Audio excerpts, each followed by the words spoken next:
Cuando asistimos a un torneo como espectadores, normalmente solo vemos el escenario con una serie de jugadores, pero detrás hay entre bastidores toda una parafernalia llena de elementos imprescindibles para convertir el ajedrez en un espectáculo. El primero de esos elementos, y quizá el más importante, está de hecho escondido debajo de los tableros donde están los jugadores. Son chips electrónicos que envían instantáneamente la señal de las jugadas a unas computadoras que a su vez la rebotan a las pantallas gigantes que ven los espectadores de la sala de butacas y también a monitores de circuito cerrado de televisión que están en los pasillos o en las salas de prensa con el fin de que el público y los periodistas puedan seguir también las partidas. Eso en cuanto a las jugadas, pero también podemos ver imágenes de los jugadores. Para ello también se utiliza una técnica muy sofisticada, concretamente cámaras con control remoto, es decir, cámaras robotizadas, con el fin de evitar que haya operadores cerca de los jugadores que puedan molestarles durante las partidas. Y además, eso no es todo, porque uno puede escuchar comentarios de grandes maestros a través de este aparatito y un auricular que tiene en uno de los extremos. Uno puede escuchar por aquí comentarios de grandes maestros durante las partidas, que realizan las variantes, los análisis o le cuentan chistes, anécdotas, etc. Pero todavía no he terminado. Además de todo eso, se puede lanzar toda esa señal a todo el mundo, a los 5 continentes, a través de Internet. Es decir, un aficionado que esté en Australia, tranquilamente en su casa, puede seguir en directo, cómodamente, un torneo que se esté jugando en las antípodas, al otro lado del mundo, oyendo los comentarios, viendo las jugadas e incluso, si su ordenador es suficientemente bueno, puede ver imágenes de los jugadores o fotos fijas. Todo eso son los elementos del circo del ajedrez. Hay torneos muy simples y torneos altamente complicados. Torneos que son finales o campeonatos del mundo, pues tenemos torneos que necesitan de 30 cámaras de televisión, torneos que necesitan una infraestructura informática bestial a base de unos 30 o 40 puestos de trabajo en informática, con servidores en red, para servir a tiempo real tanto la imagen como el sonido, como los comentarios, los movimientos, es decir, todo lo que sea transmisión de datos. Después tenemos a base todo el tema de transmisión de fotografía para prensa.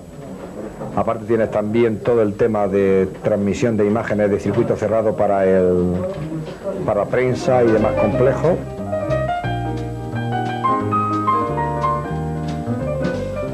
Es que el ajedrez yo creo que es el único deporte, si se le puede llamar deporte, que si con algo se lleva bien es con la tecnología, ya que Internet y el ajedrez es un binomio ideal.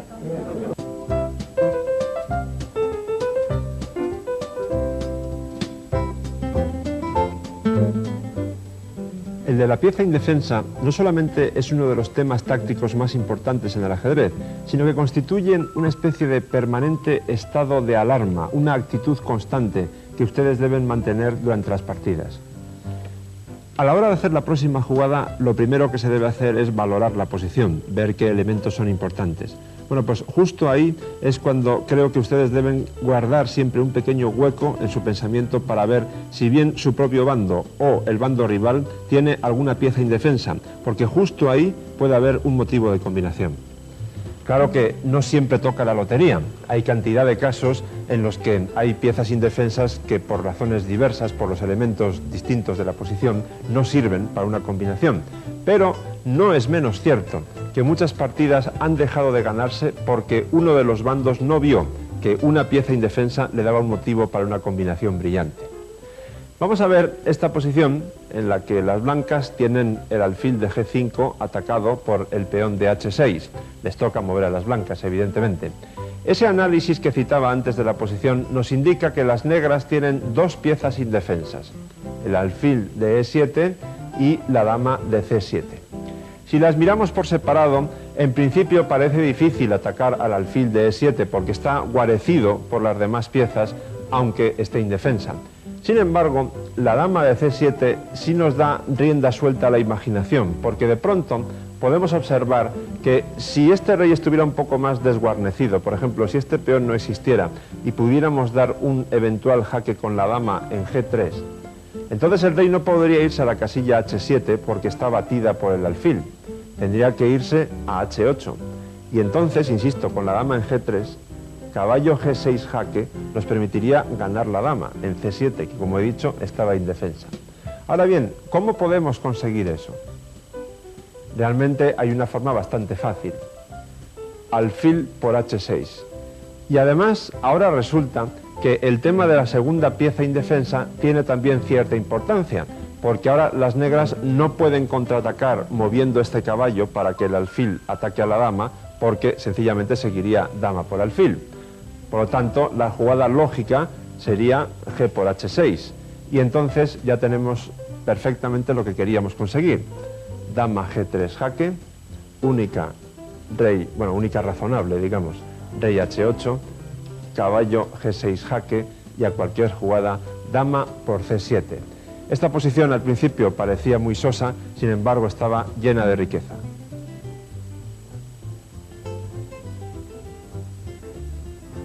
Vamos a ver ahora otro ejemplo más complicado, pero también más bonito.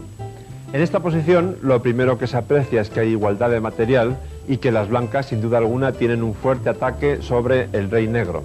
Y además, si ustedes han estudiado ya los ejercicios básicos de la táctica del ajedrez, seguramente estarán pensando que puede haber un sacrificio de torre en la casilla H7, con la famosa idea de que como la casilla G6 de salida o de escapatoria del rey está cubierta por este peón, entonces la idea sería torre por H7 seguida de dama por H3 jaque. Pero eso tiene un problema. Fíjense, torre por H7, rey por H7, dama H3 jaque, las negras se cubren con el caballo en H6 y no está claro cómo se puede progresar. De hecho, yo creo que no se podría progresar.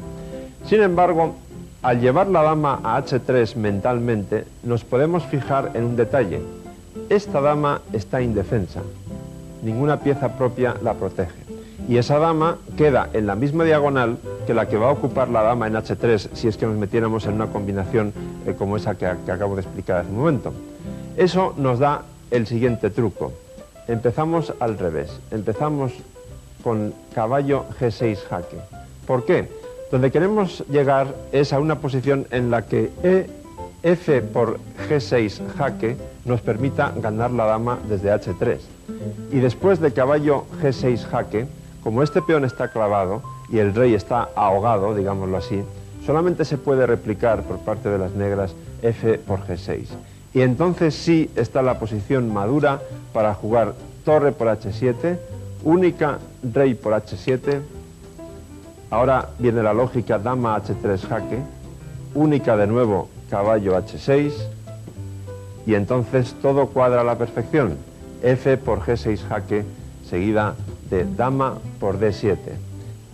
Este es uno de esos casos en los que si uno es capaz de producir una partida tan bella, se levanta de la mesa de juego pensando soy un gran artista.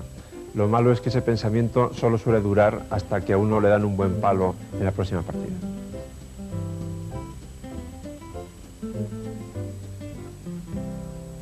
La próxima posición, como las dos anteriores, la he tomado del tomo segundo del Tratado General de Ajedrez que escribió el argentino Roberto Grau, en mi modesta opinión, una de las mejores obras que se han escrito didácticamente sobre ajedrez. Las blancas, a las que les toca mover, tienen un peón de menos.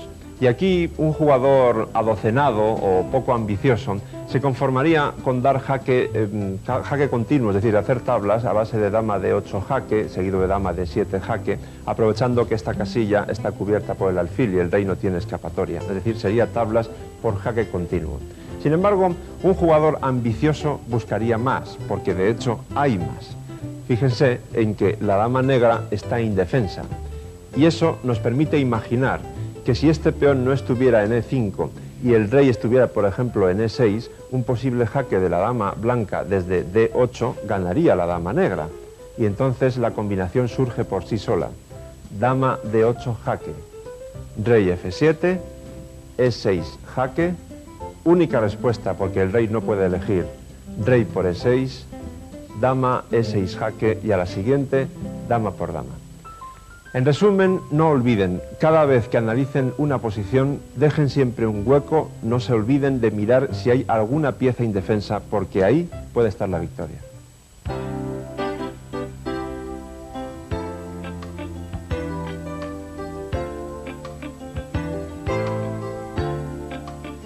Vasily Smyslov, soviético, campeón durante un año, en 1957.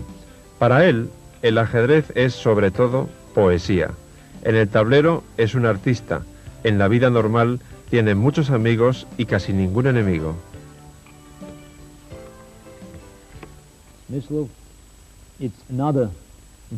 Smyslov no supone un importante paso hacia adelante. Smyslov realizó una gran contribución a la teoría de las aperturas que, en mi opinión, es algo que también se subestima, sobre todo con las piezas negras. Hay muchas formas de apertura que llevan su nombre y su juego era crucial para definir las ideas estratégicas. Y además, su técnica y la claridad de su mente eran únicas, convirtiéndole en un gran oponente a Botvinnik, y en muchos aspectos era superior a él, pero el carácter de Botvinnik le ayudó mucho a vencer. Smyslov no es tan fácil de definir. Era muy flexible y muy bueno con las posiciones simplificadas. Creo que me recuerda a Ivanchuk a veces. Su forma de jugar eligiendo siempre la forma más simple, cambiando todo para llegar al final. Se parecen en eso.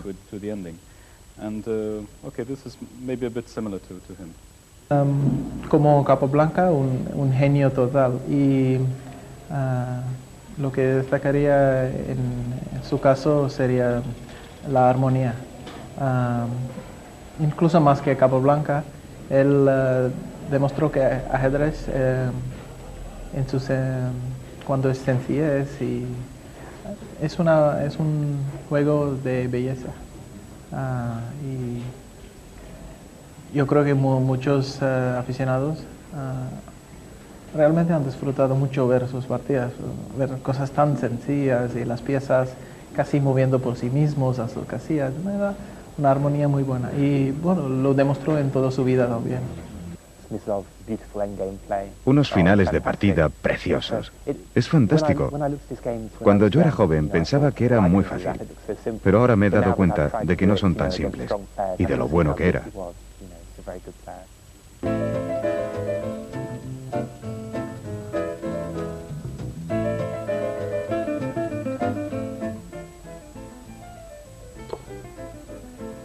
Los cambios de damas suelen constituir una parte fundamental en la transición del medio juego al final.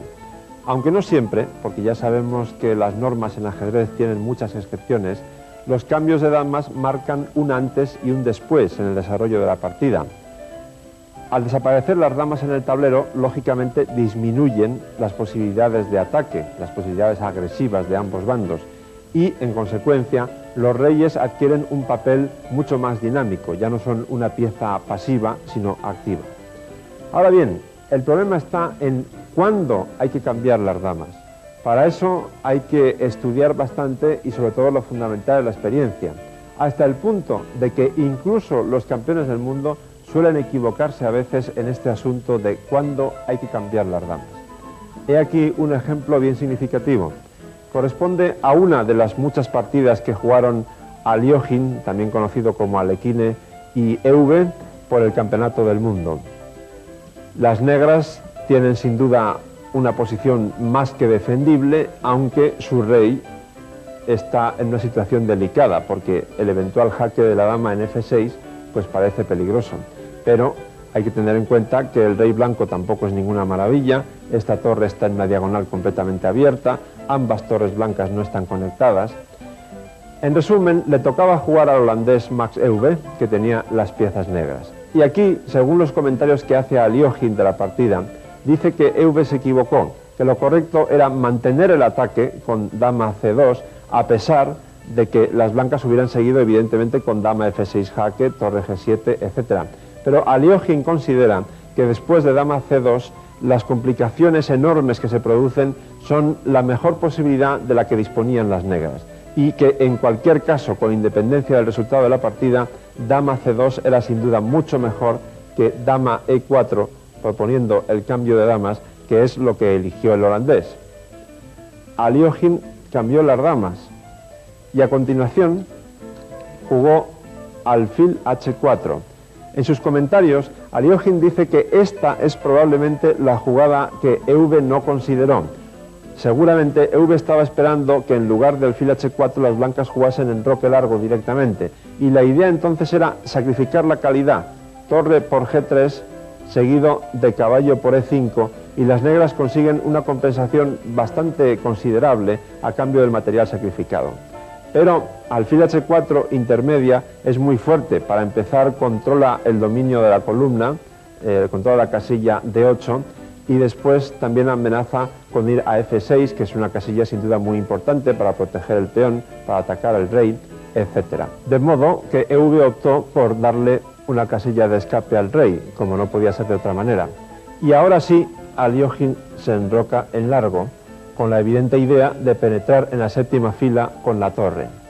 Entonces, EV juega torre a E8 para atacar ese peón de E5, alfil F6 jaque, rey H7 y F4. Ahora las negras tienen un desagradable dilema, tomar al paso en F3 o no hacerlo, pero realmente la respuesta es bastante fácil, porque si se permite que el blanco mantenga aquí este centro muy fuerte de peones, la consecuencia directa, entre otras, va a ser que las blancas tienen un plan muy fácil de atacar a este peón de E4 que queda muy débil, a base de torre E1, etcétera, pueden maniobrar, y además estos peones por sí mismos ya ocupan casillas muy importantes. De modo que EV, después de pensarlo un poco, optó por capturar al paso en la casilla F3. Alfil por F3, y ahora vemos en todo su esplendor la potencia de los dos alfiles blancos. Esto es lo que el jugador holandés calculó mal cuando propuso el cambio de damas. Debido a lo que hemos dicho antes, que no vio la jugada alfil H4, no pudo darse cuenta de que se iba a llegar a esta posición, donde la pareja de alfiles es tremendamente fuerte, hasta el punto, que no lo he citado ahora, que si después de peón por peón al paso, el alfil estaba aquí, las blancas podían jugar alfil por peón como han hecho, pero también podían jugar alfil de 3 jaque, que obliga a sacrificar la calidad con torre G6. Pero es tal la fuerza de mantener la pareja de alfiles que Aliógin optó, y además lo explica en sus comentarios, por alfil F3, de modo que ahora su ventaja es mayor que si hubiera ganado la calidad con alfil de 3. Y entonces EV tiene que hacer otra concesión desagradable, que es jugar caballo A5 con el fin de eliminar uno de los dos monstruos blancos. Eso, que en otras circunstancias hubiera sido un gran alivio para las negras, privar a las blancas de la pareja de alfiles, ahora es un elemento en realidad secundario, o mejor dicho, el remedio es al menos tan grave como la enfermedad, porque después de alfil por B7, caballo B7, el precio que pagan las negras por haber cambiado el alfil de casillas blancas es la irrupción de la torre ya anunciada en D7. Y la posición se empieza a complicar mucho para las negras. Lógicamente hay que activar aquel caballo que está arrinconado, aunque sea a costa de algunos peones. Caballo C5, torre por F7 jaque, se activa también el rey, aunque de poco servirá. Torre C7, caballo de 3 jaque, para contraatacar sobre el peón central que les queda a las blancas. Bueno, no jugó rey C2 Aliógin, aunque la cita en sus comentarios, jugó rey B1, más o menos viene a ser lo mismo. Y ahora, en lugar de tomar directamente en E5, EV primero activó su rey, y entonces la partida continuó con torre D1, atacando el caballo, que lógicamente ahora sí toma el peón. Torre F1 jaque, rey E4, y continuamos con la limpieza de la séptima fila. Torre A7. La ventaja de las blancas ya es muy considerable, pero todavía queda la ejecución. Caballo C4. Y entonces el plan que elige Aliógin es bastante simple, porque muchas veces en la sencillez está el éxito. Lo que hace es forzar, presionar al rey negro que está en la casilla E4 un poco a la intemperie, de manera que eso provoque el cambio de un par de torres y de paso pueda centralizar la otra. Es decir, torre D7 para empezar amenaza ganar una pieza con torre D4 jaque y torre por caballo. Entonces EV contestó con rey E3 y siguió torre E1 jaque, rey F3, torre por... Fíjense cómo Aliógin poco a poco va simplificando cada vez más la posición. Ahora centraliza esta torre caballo E3, obliga al caballo blanco al caballo negro, perdón, a retroceder para defender el peón de H6, y entonces torre de 4. Y aquí EV optó por abandonar porque el final ya está claramente perdido. Ya no hay contrajuego, quedan demasiadas pocas piezas, de todas maneras el rey blanco está muy bien protegido, hay 2 peones de ventaja, la posición es desesperada para las negras. Queda bastante evidente que Alyoshin comprendía muy bien por qué las damas no se debían cambiar desde el punto de vista de las negras, y sin embargo EV lo valoró mal.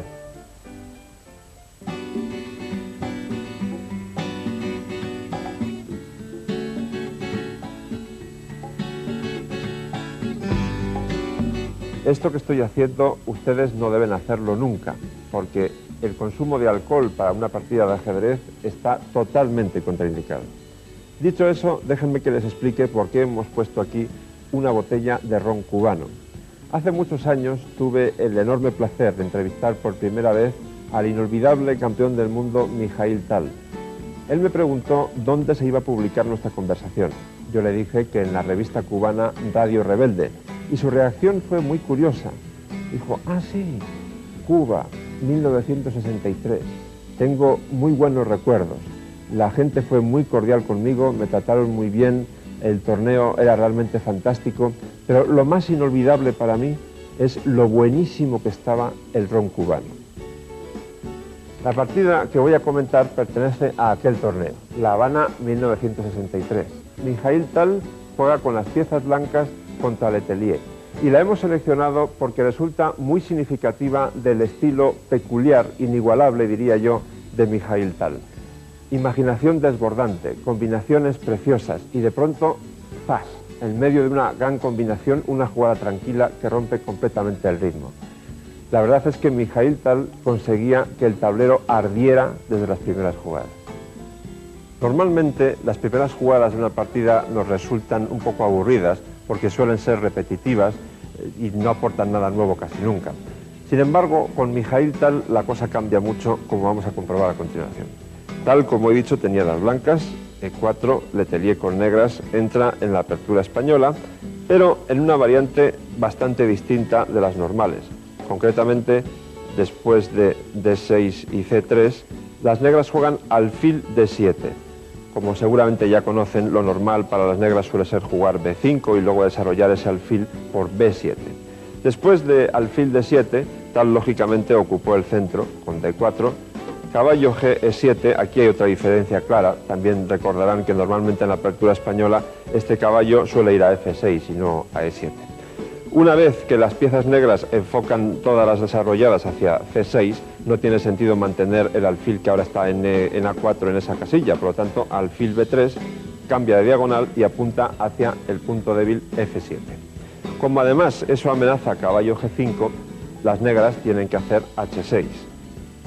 Ahora, las blancas normalmente deberían enrocar, jugar caballo BD2, bueno, jugadas normales, las negras podrían continuar con caballo G6, pero ese tipo de normalidad no encajaba con Mikhail Tal, que inmediatamente se lanza ya al ataque y aquí empieza la función.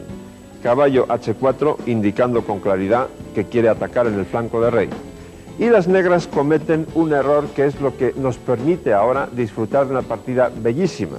De otra manera tal vez hubiera sido más aburrida. El caso es que lo correcto para el negro ahora hubiera sido caballo A5. Primero hay que quitar a ese alfil de esa batida tremenda sobre la diagonal que termina en G8. Y solo entonces hubiera sido adecuado amenazar al caballo de H4 con G5. Pero Letelier no intercaló esa jugada previa de caballo A5, sino que jugó directamente G5. ¿Por qué es un error? Porque Tal, inmediatamente, yo no estaba allí, pero supongo que pensando muy poco, jugó dama H5, que amenaza nada menos que mate en F7. Por lo tanto, hay que defender el mate con torre H7. Pero ahora esa torre de H7 está indefensa, por lo tanto se puede añadir otra pieza al ataque jugando alfil por G5. Fíjense que el peón de H6 no debe tomar porque la torre de H7 queda indefensa y además se seguiría amenazando el mate en F7 en ese caso. Ahora bien, eso no quiere decir que ya la partida está decidida y que las negras están perdidas, ni mucho menos, porque hay que fijarse en que en el centro la posición del peón blanco de D4 es débil, por lo tanto Letelier juega E por D4. Y ahora tal, pues podría haber seguido, por ejemplo, con enroque corto o con alfil de F6, ocupando esa casilla débil, pero insisto, esas normalidades no iban con su estilo, así que él sigue atacando con fiereza y juega F4. Letelier encuentra un sutil truco defensivo y juega dama C8, que amenaza nada menos que cazar a la dama blanca con alfil G4, la dama blanca quedaría encerrada. Pero tal no se inmuta, aun a costa de debilitar la casilla E5, juega F5. Fíjense en que ahora la casilla E5 ha quedado muy débil y puede ser, digamos, un punto fuerte para uno de los caballos negros. Pero tal solamente ve el ataque y considera que el valor de esa casilla que ha debilitado es menor que la fuerza de su ataque. En esto está el intríngulis de la partida. Letelier toma en C3 y de paso amenaza a entrar en B2 y en A1. Pero bueno, esto le viene muy bien a las blancas porque al retomar en C3 con el caballo, en realidad están desarrollando una pieza. En consecuencia, las negras ocupan esa casilla que he mencionado antes con su caballo, bloquean el peón de E4 y tal, ahora sí, hace una jugada que seguramente muchos de ustedes, quizá casi todos, hubieran adivinado.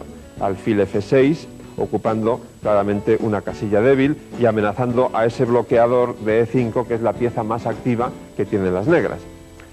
Ahora Letelier seguramente debió pensar bastante, porque la posición empieza a complicarse mucho. Es probable que hubiera sido mejor para él jugar caballo D3 jaque y entonces rey D2 y luego caballo C5. No les voy a mostrar aquí ninguna variante en concreto porque hay muchas y todas son muy complicadas. Lo que intento explicarles es, digamos, el espíritu de la posición. Las blancas aquí lo que planean es enrocarse en largo y entonces todas sus piezas estarían atacando al rey negro. En cualquier caso, el sentido común indica que hubiera sido mejor para las negras dar ese jaque, por lo que vamos a ver ahora. Letelier jugó caballo G8. Es una jugada defensiva, ataca al alfil de F6, pero en realidad tal lo que quiere de momento, como he dicho antes, es eliminar al bloqueador que hay en E5, así que alfil por E5 y las blancas siguen progresando en su ataque. D por E5 y ya empiezan las hostilidades. Caballo G6. Huelga decir que ese caballo no se puede tomar, ustedes mismos pueden comprobarlo. Por lo tanto, como además se amenaza la casilla E5 y también se amenaza caballo H8, fíjense en eso porque eso sí que es realmente raro. Amenazar el peón de E5 es normal, pero caballo H8 triplicando la acción sobre el punto F7, poniendo un caballo en el rincón extremo del tablero, eso no es tan frecuente. Alfil D6, protegiendo el punto de 5 y ahora tal sigue con su acción tremendamente intensa. Alfil por F7, jaque. Bueno, ahora hay dos posibilidades. Una es tomar con la torre y otra es tomar con el rey, pero si calculan un poquito enseguida se darán cuenta de que tomar con la torre sería muy malo por un golpe táctico del cual les acabo de dar una pista. Caballo H8. La torre queda clavada, amenazada por el caballo. Las negras no tendrían nada mejor que hacer que alfil E6, entregando ese alfil, el peón tomaría el alfil en E6, seguido por ejemplo de enroque corto, volviendo a atacar todavía más. En fin, las negras estarían perdidas en ese caso, en definitiva. Por lo tanto, rey por F7. Y entonces aquí viene un momento muy significativo, muy típico del estilo de Mikhail Tal. Un jugador agresivo tiende a hacer jugadas agresivas constantemente cuando está atacando. En Mikhail Tal había una diferencia muy grande. De pronto, como en una gran tormenta que de repente se para, Tal hacía jugadas muy tranquilas, como esta, caballo D5. No es tan fácil que a uno se le ocurra hacer esa jugada cuando resulta que las blancas pueden dar varios jaques descubiertos, simplemente moviendo el caballo que está en G6, para que la dama que está detrás dé jaque. Pero en realidad, si nos fijamos un poco, la jugada es absolutamente lógica. Tal añade más piezas al ataque, más leña al fuego. Y además, las negras no pueden hacer cualquier cosa, porque si antes era peligroso que el caballo de G6 diese jaque, ahora lo es mucho más, dado que está coordinado con el otro caballo en D5. Por lo tanto, retiran el rey de esa línea amenazada y juegan rey G7. Ya es hora de enrocarse, tal hace la jugada del enroque, pero que en este caso no sirve solo para poner al rey a buen recaudo, sino que además añade otra pieza más al ataque, que es la torre que queda en F1. Lógicamente el Letelier tiene que intentar aligerar su posición, juega caballo F6 atacando directamente a dos piezas, tal toma en F6, rey por F6 y ahora continuamos con la acción violenta, caballo por E5. Aunque teóricamente ese caballo se puede tomar de dos maneras, en la práctica las dos conducen a la derrota inmediata. Desde luego, si alfil por E5, dama G6 jaque, rey mueve, la dama toma la torre con jaque, etc. Ustedes en cualquier momento pueden darle al botón de parar la cinta y comprobarlo. Realmente también es malísima jugar rey por E5, porque F6 jaque descubierto y ustedes mismos sin mucho esfuerzo también comprobarán que las negras están completamente perdidas.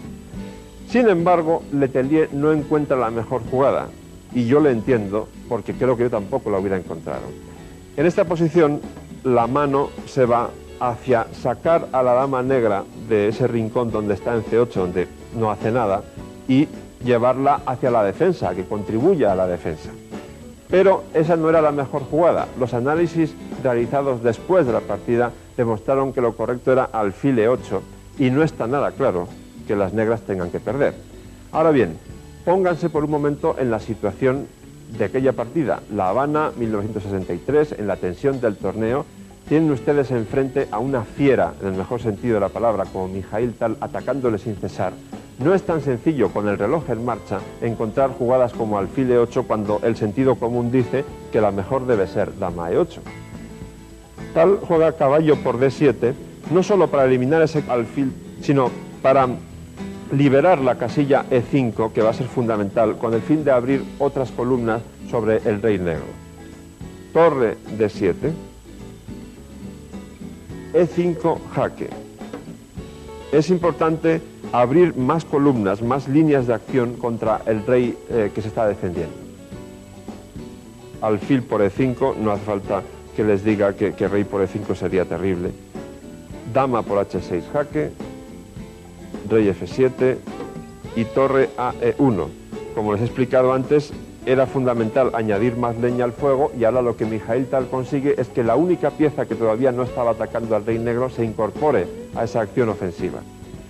Aquí seguramente una vez más Letelier pudo jugar mejor. Los análisis efectuados por computadoras recientemente indican que tal vez alfil por H2 jaque o otro tipo, o quizá, por ejemplo, llevar la última torre que aún no ha entrado en juego, jugar torre A D8, hubiera sido una defensa más correcta. Pero insisto en lo mismo, una cosa es analizar tranquilamente en tu casa muchos años después de la partida y encima con la ayuda de una computadora, y otra es estar allí, enfrente de Mikhail Tal, que te está atacando con todas sus piezas y tienes que encontrar la mejor jugada. Eso no es nada fácil. Letelier jugó torre D5, que al fin y al cabo tiene sentido porque defiende el alfil que está en E5. Pero entonces fue rematado con dama H7 jaque, rey F6, y torre E4, que tiene varias amenazas. Como pueden ustedes ver, el rey negro está totalmente a la intemperie en F6, las negras tienen que defenderse de amenazas casi imposibles de parar, como por ejemplo torre H4 y torre H6 jaque, doblar torres en la columna E, la dama negra que está en E8 no puede irse muy lejos porque la dama blanca puede dar varios jaques, en fin, la situación es realmente muy delicada. Y entonces Letelier jugó alfil D4. Por tercera vez, esta seguramente no es la mejor jugada de las negras, quizá fuera mejor alfil por H2 jaque, que lleva a interesantes complicaciones. Pero él tenía que hacer alguna, y optó por alfil D4 jaque, rey H1, y ahora fíjense en que la dama negra está amenazada. Bueno, las negras tienen que hacer algo, porque las amenazas blancas son tremendas. Y entonces lo que hizo Letelier fue sencillamente abandonar, porque si dama por E4 hubiera seguido dama G6 jaque, evidentemente el rey negro no puede irse a E5 por dama E6 mate, la alternativa es rey E7, pero entonces F6 jaque y a la siguiente dama por dama, las negras pierden su dama. Yo estoy absolutamente convencido de que la gran belleza y brillantez de esta partida no tiene nada que ver con la supuesta inspiración que el ron cubano ejercía sobre Mikhail Tal. Más bien estamos hablando del producto de una de las mentes más creativas que ha dado el ajedrez.